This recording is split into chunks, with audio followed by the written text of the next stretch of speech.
మనం కొట్లాడాల్సింది పోలీసులతోటి కంటే కూడా ఈ ముఖ్యమంత్రితోటి కొట్లాడాలి. సింపుల్. పవన్ కళ్యాణ్ తోటి కొట్లాడాలి, ఉప ముఖ్యమంత్రి తోటి కొట్లాడాలి. ఇది కేసు విచారణ చేయాలని తెలంగాణ ముఖ్యమంత్రితో కూడా కొట్లాడి వాళ్ళ మీద ప్రెజర్ పెట్టమని చెప్పాలి. ఆ మోడీ అమిత్ షా తోటి కొట్లాడి ఎవడి నిర్ణయం చేసే పొజిషన్ ఉన్నాడో వాళ్ళతో కొట్లాడాలి. అధికారులు ఏం చేస్తారు పాపం? నువ్వు నేను ఎంత కొట్లాడినా వాళ్ళు ఏం చేయలేరు కదా. మహా ఏం చేస్తారు, ఇంకా తిక్కలేస్తే రిజైన్ చేస్తారు. రిజైన్ చేస్తే ఇంకొని పెట్టుకుంటున్నాడు. కాబట్టి మనం డెసిషన్ మేకింగ్ వాళ్ళతోటే కొట్లాడాలి. జాయ్ జాన్ అందరు పోయి ముఖ్యమంత్రి ఇంటి ముందర మొత్తం ధర్నా చేస్తే ఏం చేస్తాడు? మనం చెప్పిన అన్నిటికో ఒప్పుకోవాల్సి వస్తుంది. మన డిమాండ్లన్నీ అందుకే అంటున్నాం. మేధావులందరి గురించి ఆలోచించి ఏమేమి డిమాండ్లు ఉన్నాయో అవన్నీ పెట్టి ముఖ్యమంత్రి ఇంటి ముందడికి పోయి ఉప ముఖ్యమంత్రి ఇంటి ముందడికి పోయి మన డిమాండ్లను ఒప్పుకునేదాకా లేవద్దు. సింపుల్. జాయ్ జాన్ ప్రభుత్వ ఒత్తిడి ఉంటే ఆయన ఏమి చేయగలడు? ఏదో ఏజెన్సీ నక్సల్ జోన్లకు ట్రాన్స్ఫర్ చేస్తారని భయం. Correct brother. నేను అందుకే అంటున్నాను, అధికారులని 1% కూడా తప్పు పడతలేదు. వాళ్ళని నిస్సహాయులు. నువ్వున్నా నేనున్నా ఏం చేయలేము. అధికారులు ఉంటే నేను నా భార్య పిల్లల్ని పోషించుకోవాలి కాబట్టి, నాకు జీతం రావాలి కాబట్టి నేనేం చేయగలుగుతా? వాడు చెప్పింది తినాల్సి వస్తుంది. పైవాడు లేకపోతే తీసేస్తాడు, లేదంటే జంగల్లో వారెత్తాడు, లేదంటే చంపిస్తాడు. కాబట్టి మనం కొట్లాడాల్సింది ఎవడు నిర్ణయం చేసే పొజిషన్లో వాంతటి కొట్లాడతాం. మేము పోలీస్ అధికారులతో కొట్లాడతలేం. మేము కొట్లాడేది చంద్రబాబు ముఖ్యమంత్రి గారితో కొట్లాడుతున్నాం, ఉప ముఖ్యమంత్రి గారితో కొట్లాడుతున్నాం, హోంశాఖ మంత్రితో కొట్లాడుతున్నాం. రాష్ట్ర స్థాయి అయినా కేంద్ర స్థాయి అయినా ఎవరు డెసిషన్ మేకింగ్ ఉన్నారో వాళ్ళతో కొట్లాడతాం. అది తెలంగాణ ముఖ్యమంత్రి కానీ, ఆంధ్రప్రదేశ్ గారి ముఖ్యమంత్రి కానీ, భారతదేశ ప్రధాని కానీ వీళ్ళతో కొట్లాడతాం. అమిత్ షాతో కానీ. కింది స్థాయి అధికారులతో మాకు కొట్లాడలేదు. సో అది చాలా టైం అయినట్టుంది, కంప్లీట్ చేద్దామా? శివుడు బి పోస్ట్ మార్టం రిపోర్ట్ వారం పట్టడం వరల్డ్ రికార్డ్ ఏమో అన్న. ఎందుకంటే అవి మారుస్తారు. ఏం మారుస్తారు? అలా యాక్సిడెంట్ కాకుండా వేరే ఏ డేటా ఉన్నా అది దానిలో నుంచి తీసేస్తారు. సింపుల్. కరెక్ట్. నిన్న వచ్చింది అంటున్నాడు. వచ్చిందంటే మళ్ళీ ఏం వివరాలునే చెప్తలేడు. ప్రిలిమినరీ వచ్చింది, ఇంకా ఫైనల్ రాలే అంటున్నాడు. ప్రిలిమినరీ ఏముందో చెప్తలేడు, ఇంకా ఫైనల్ రాదే. అంటే ఈస్ డూయింగ్ టైం పాస్. శ్రీనాథియన్ కామెడీగా చూడు బ్రదర్, వాడు బీజేపీ ఆర్ఎస్ఎస్ సంబంధించి అంధభక్తున్నాడు, విద్వేషపురుగున్నాడు. ఎంత గలీజ్గా కామెంట్ పెడుతుండో చూడండి. కామెడీగా ఉందిరా నిన్ను చూస్తుంటే. ఇంకా 100 సంవత్సరాలు శ్రీనాథ్ ఎన్ అంటావు అని పేరు. ఎన్నంటే ఇంటి పేరు ఎందుకు పెట్టుకోలేదురా? శ్రీనాథ్ ఎన్. ఇంకా 100 సంవత్సరాలు ఇట్లా మొరిగినా నువ్వు పీకేదేం లేదు. Next BJP in Telangana. ఇంకా 50 years బీజేపీ ఉంటదిరా కేంద్రంలో. ఎందుకురా మరి ఎన్నికలు? చింపి భారతపు రాజ్యాంగం లంచ కొడక. రే శ్రీనాథ్ లంచ కొడక, నువ్వు అంత ధైర్యంగా చెప్తున్నావు కదరా, ఎందుకు ఎన్నికలు ఎందుకురా లంబడి కొడక? చింపే రాజ్యాంగం చింపేసి. సౌదీ అరేబియాలో ఎన్నికలు అయితే లేవు, ఇంకా చాలా దేశాలు అయితే లేవు. మేమెందుకు కొట్లాడతాం రా?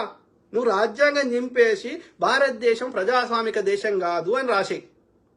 మోడీ ఉంటాడు, మోడీ వచ్చినాక ఈ శ్రీనాథ్ గాడు అవుతాడని రాసేయి రాజ్యాంగంలో. రాజ్యాంగం కాదు, నీ మనుష్య ధర్మశాస్త్రం రాసేసి. మేమెందుకు కొట్లాడతాం రా? మేము కొట్లాడుతున్నది అది ప్రజాస్వామ్యం, ప్రజలను చైతన్యం చేద్దామని కాదు. మేము ఎన్నికల ప్రాసెస్నే దొబ్బ పెడతాము, మేము ఇట్లనే చేస్తాం, లంచ కొడుకులాము, మేము భూమిని ఎంతకాలం ఉంటాము అని మీరు అనుకుంటే మరి ఎందుకు లేటర్ ఎట్కే గాడు ఎందుకు చచ్చిండ్రా? వాజ్పేయికి చెప్పుకొని రోగాలు ఎందుకు చచ్చిండ్రా? మురళీ మనోహర్ జోషి గాడు ఎందుకు చచ్చిండ్రా? రాసిరా లంచ కొడక. రే శ్రీనాథ్ లంచ కొడక. మోడీ గాడు భూమిని ఎంతకాలం ఉంటాడని రాసిరా. బాపన్న నా కొడుకులు భూమిని ఎంతకాలం ఉంటారు రాసిరా లంచ కొడక. నువ్వు ఉంటావని రాసిరా లంచ కొడక. మీ నాయన మీ తాత దావలేదురా లంబడి కొడక. లుచ్చనా కొడక. మనకి ప్రజాస్వామిక దేశం కాబట్టి ప్రజలు చైతన్యం చేస్తున్నాం. పెండదింట చచ్చిపోతారు కాబట్టి సావద్దని చెప్తున్నాం. అది చాలురా. మీ చెత్త నుంచి ప్రజల్ని కాపాడుకుంటే మాకు అది చాలు. ప్రజలందరినీ ఇబ్బంది పెట్టి సావుపో. మీరే చెప్పారు కదా, కర్మ ఎవడు తప్పించుకోలేడని. మరి చిన్నజీఆర్ గాడు చావడరా, రామానుజ గాడు చావలేదురా. లంచా కొడక, సిగ్గులేని లంచ. ఏం చేసుకుంటారు అధికారం? కాదురా, ఉంటాడు కదరా వాడు, సస్తాడు కదరా మోడీ గారు, అమిత్ షా గారు చావడరా. లంచా కొడక, నీతి లేని పాడుకో. నీ అన్నదమ్ములు అందరిని ఇబ్బంది పెట్టి ఏం చేసుకుంటారా? వాళ్ళ శవాల మీద పేలాలు ఏరుకునే పాడుకో. రారా చర్చకు కదా దమ్ముంటే. తంతరు పట్టుకొని ఏ రోగం వచ్చి చచ్చో ఎవడికి తెలుసు? ఆలోచించుకోబే శ్రీనాథ్ లంచ కొడక. బోసడికేగాడు, సిగ్గులేని లంచ కొడుకు. అరే మనం తిన్నది అరగాలి కదరా. గుండె మీద చేయి పెట్టుకుంటే నిద్ర రావాలి కదరా లంచ కొడుక. ఏం మాట్లాడుతున్నావు బే? మరి ఎన్నికలు ఎందుకురా? ఆ ఎన్నికలకి అయ్యే పైసలు కూడా వేస్ట్ కదరా బోసిడికే. వాడే రాసుకున్నాడు పుస్తకం. ఎందుకు వెనకట రాజుల కాలంలో ఎన్నికలు లేని రోజులలో ఎవడు కొట్లాడినా రాజుతోటి ఎవడు కొట్లాడలే. వాడు 200 ఏళ్ళు పరిపాలించినా సప్పుడు చేయలే. మరి నీకు అట్లా చేసేదంటే చేసేరా రాసేరా పుస్తకం అంటున్నా. ఇట్లా ఈ తలకాయ మా తలకాయ ఎందుకు తింటావు? మా టైం ఎందుకు వేస్ట్ చేస్తావు? కాదు, నువ్వు రాజరికమే ఉంటుంది భారతదేశంలో రాసినాక, ఒక పర్టికులర్ బీజేపీ లంచ కొడుకులు పరిపాలిస్తారని రాసినాక మేము ఎందుకు కొట్లాడతారా? మా టైం ఎందుకు వేస్ట్ చేసుకుంటారా? సిగ్గులేని బాడుకో. అన్నం తింటున్నావు రా లంచ కొడుక. రామ్ మోహన్ సంటి, you are 100% true brother. Thank you brother. ఈ లంచ కొడుకులకి ఏ దాని మీద చర్చకు రారు. గిట్లనే అడమైన కామెంట్ పెడతారు గంతే. పిచ్చి పాడుకో. ఇట్లనే వాడు నిన్న గట్ల ఓడో చేసిండాడు బీజేపీ వాడు, అంధభక్తుడు పాపం యువకుడు తెలియక. ఇవాళ వచ్చి సార్ చెప్తుండాడు, నువ్వు నీ అడ్రస్ చెప్పురా శ్రీనాథ్, నిన్ను కూడా అంటారు కావచ్చు ప్రజలు. చెప్పురా, మేము అట్లా మీ లెక్క రాజ్యాంగబద్ధంగానే జైల్లో పెట్టిపిస్తాం నువ్వు చెప్పిన కామెంట్కి. అర్థమైందారా లంచ కొడుక? శివుడు అన్న బీజేపీ బత్తాయిల్లో మన బీసీలే బానిస ఉడిగని చేస్తున్నారు ఎక్కువగా. కరెక్ట్. అందుకే మనం యువకులే బ్రదర్, యువకులే 5-10% బీసీకి చెందిన యువకులు తప్ప ఎవ్వరు కూడా వాళ్ళ ట్రాప్లో పడతలేరు. అర్థమైందా? వాళ్ళు నిజంగా ప్రజలు ఓట్లు వేస్తే గెలుస్తలేరు. వాళ్ళు మోసం చేస్తున్నారు అంతవరకే. శ్రీనాథ్ హిందూ దేశం చేస్తారు. హిందూ దేశమే రాది, హిందూ దేశమే అది. హిందూస్థాన్ హిందూ నది కావాల ఉన్న ప్రాంతం అన్నా హిందూ దేశమే అది. నువ్వు సొంతంగా ఇంకా చేసేది ఏం లేదాడా. హిందూ దేశంలో ఏ మతాన్ని ఏ ఆచారాన్ని పాటిస్తుందో అది హిందూ దేశమే. అర్థమైందా? నువ్వు చేసేది ఏం లేదు. నీ విదేశీ ఆర్య బ్రాహ్మణులని తన్ని ధర్మేశుడే. అర్థమైందా?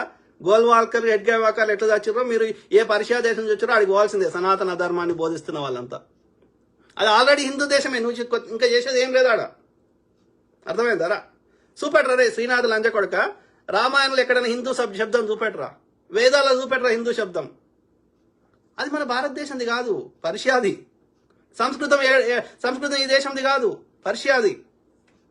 అది ఆల్రెడీ హిందూ దేశమే. ఇంకా చేసేది ఏం లేదాడా. పిచ్చి నా కొడుకు శ్రీనాథియన్. నీకు ఏం తెలుసురా? సెక్యులరిజం అంటే ఏందిరా? అన్ని కులాల వారు, అన్ని మతాల వారు వాళ్ళకి నచ్చినట్టు ఉంటారు అంటే ఏమర్థం రా? చెప్పురా లంచ కొడుక రే. వెనకట ఈ యొక్క ముస్లిమ్స్ క్రిస్టియానిటీ రాకముందు వెనకట ఈ సోకాల్డ్ యొక్క సనాతన ధర్మాన్ని ఓడి పాటించలే. కానీ నీ యొక్క అడ్డబొట్టలు నిలుబొట్టలు కొట్టుకోలేదురా, ఆల్వార్ నయనారు కొట్టుకోలేదురా, హిందూ రాజులు యుద్ధం చేయలేదురా. ఏం మాట్లాడతాడు? అందుకే అంటున్నా ఈ లంచ కొడుకులకి ఏ దాని మీద అవగాహన లేదు.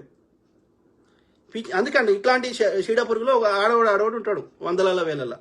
ఈ లంచ కొడుకులకు ఏ విషయం మీద అవగాహన లేదు. అర్థమైందా? వీళ్ళొక ఉన్మాదులు అంటారా? మరి అన్ని దేశాలలో అట్లా అంటారా? ఇండియాకి సంబంధించిన అందరిని నిలబడతామంటారు ప్రపంచ దేశాలు. ఏం చెప్తారా లంచ కొడుక శ్రీనాథ్? మరి ఎందుకు అమెరికాకు వచ్చి ఎందుకు పెట్టిండ్రా కూస్తున్న మీటింగ్ మోడీ గారు? ఏం పనిరా? క్రిస్టియన్ దేశాలకు ఎందుకు పోతుండ్రా? ఇస్లాం దేశాలకు ఎందుకు పోతుండ్రా మోడీ గారు?